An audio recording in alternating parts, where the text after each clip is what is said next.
कहा गया है आय हाय कहा कि गोली और बोली दोनों अरे गोली और बोली दोनों अरे एक ही समान हो कि गोली और बोली दोनों अरे एक ही समान हो कि बोली में चली गई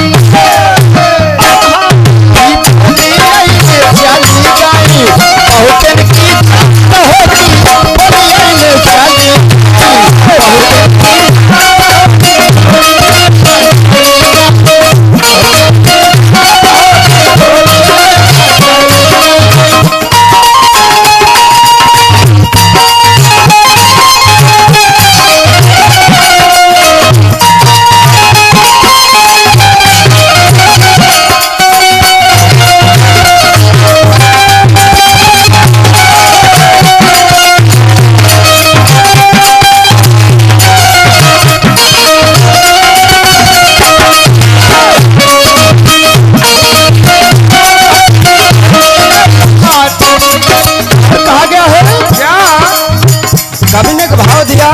गोली और बोली गोली और बोली की तुलना कर दिया कहा कि जैसे बंदूक से निकली गोली वापस नहीं होती है तिवारी साहब और उसी तरह से जो मुख से अगर बोली बात निकल गई तो बोली भी वापस नहीं होगी तो कवि ने तुलना कर दिया गोली बोली दोनों हुई एक ही समान और बोलिए में चली गई बहुतन की जान।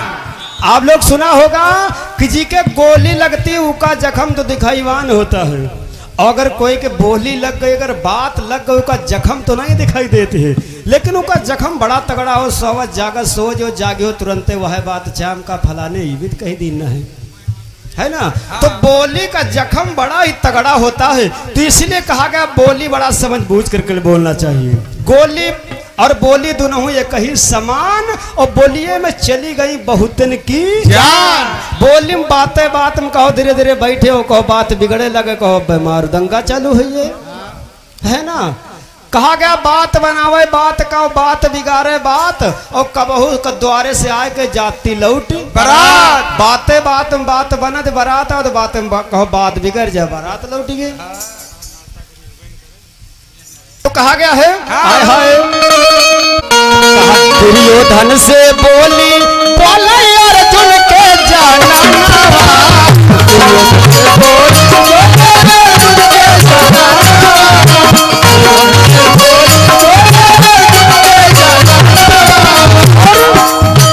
अंधों के अंधा हूँ बोली अंधों के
से बोली बोले अर्जुन के जननवा।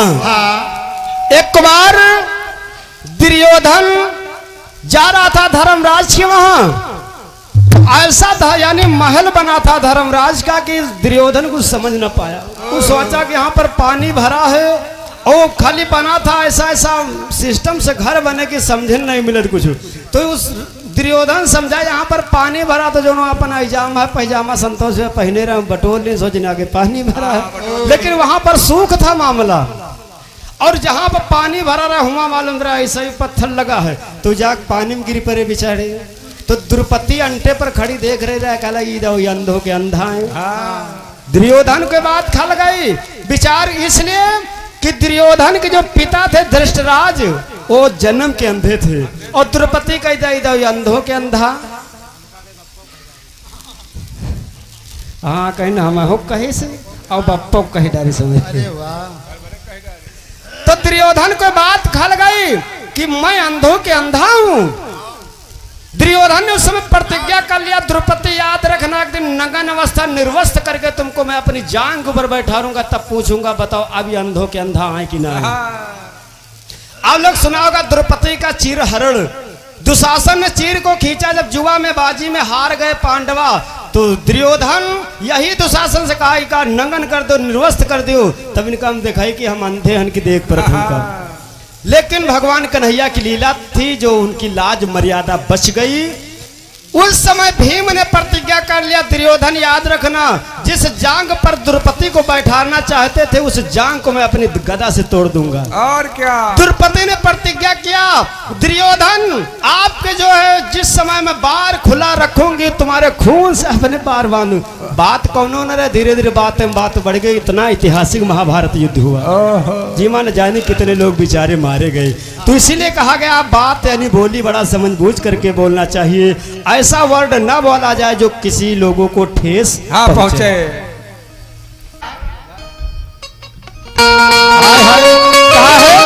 कि भारत के जवान बोले इंकलाब बोली भारत के जवान बोले इंकलाब बोली भारत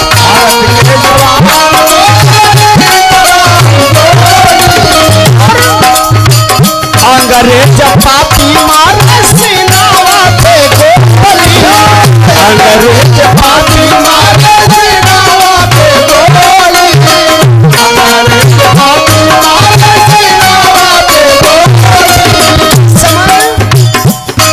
हमारे देश में अंग्रेजों का बोलबाला था तो हमारे देशवासी इंकलाब का जब नारा लगाते थे तो अंग्रेज लोग सीधे गोली चला देते रहे। लेकिन हमारे देशवासी इंकलाब के नारा को नहीं छोड़ा तो कहा गया है अंग्रेज पापी मारे सीनावा पे गोली अंग्रेज पापी मारे सीनावा पे गोली अंग्रेज पापी मारे सीनावा पे गोली। भारत के मर गए भैया भारत के मर गए भैया बहुत ही जवान होगी गोलियां में बहुत इनकी जान होगी।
जवान बोला इंकलाब बोली तो अंग्रेज पापी मारे सिनेमा पे गोली यानी बोली के ऊपर खाली कि इस नारे को छोड़ दीजिए।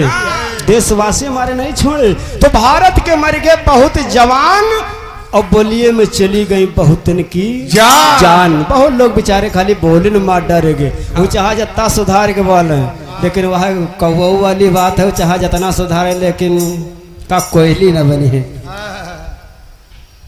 कहा गया अंतिम में आय हाय कि कहे लाल जी यादव बोलो प्रेम वाली बोली,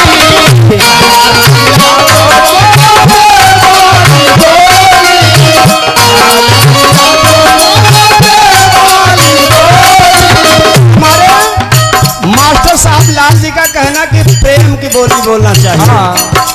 हाँ हाँ पर तुम्हारे नंबर आ रहा, प्रेम की बोली बोलना चाहिए। जैसे कि कैसे जमाना है धीरे धीरे, इस जमाने जी का ये रे कह दियो तो तुम चाहे जितना बड़े हो वो रे कह के बात करी, मतलब तनको मान सम्मान ना करी, ऊंच नीच कोई फर्क नहीं। कहे रे कहा करे कहे तुमसे कोनो मतलब का, मतलब यूं न कही दादा, मतलब दादा चाचा भैया दादा कुछ न, क्योंकि मुझसे जमाना है और जी का भैया कहो तो हो सके तो दादा का है कि नहीं मिस्त्री साहब। और हमारे राकेश भैया जो दुखरा इसी गांव के निवासी है, 101 रुपए को उपहार है, बोले सच्चे दरबार की तो कहना है कहे लाल जी यादव बोलो प्रेम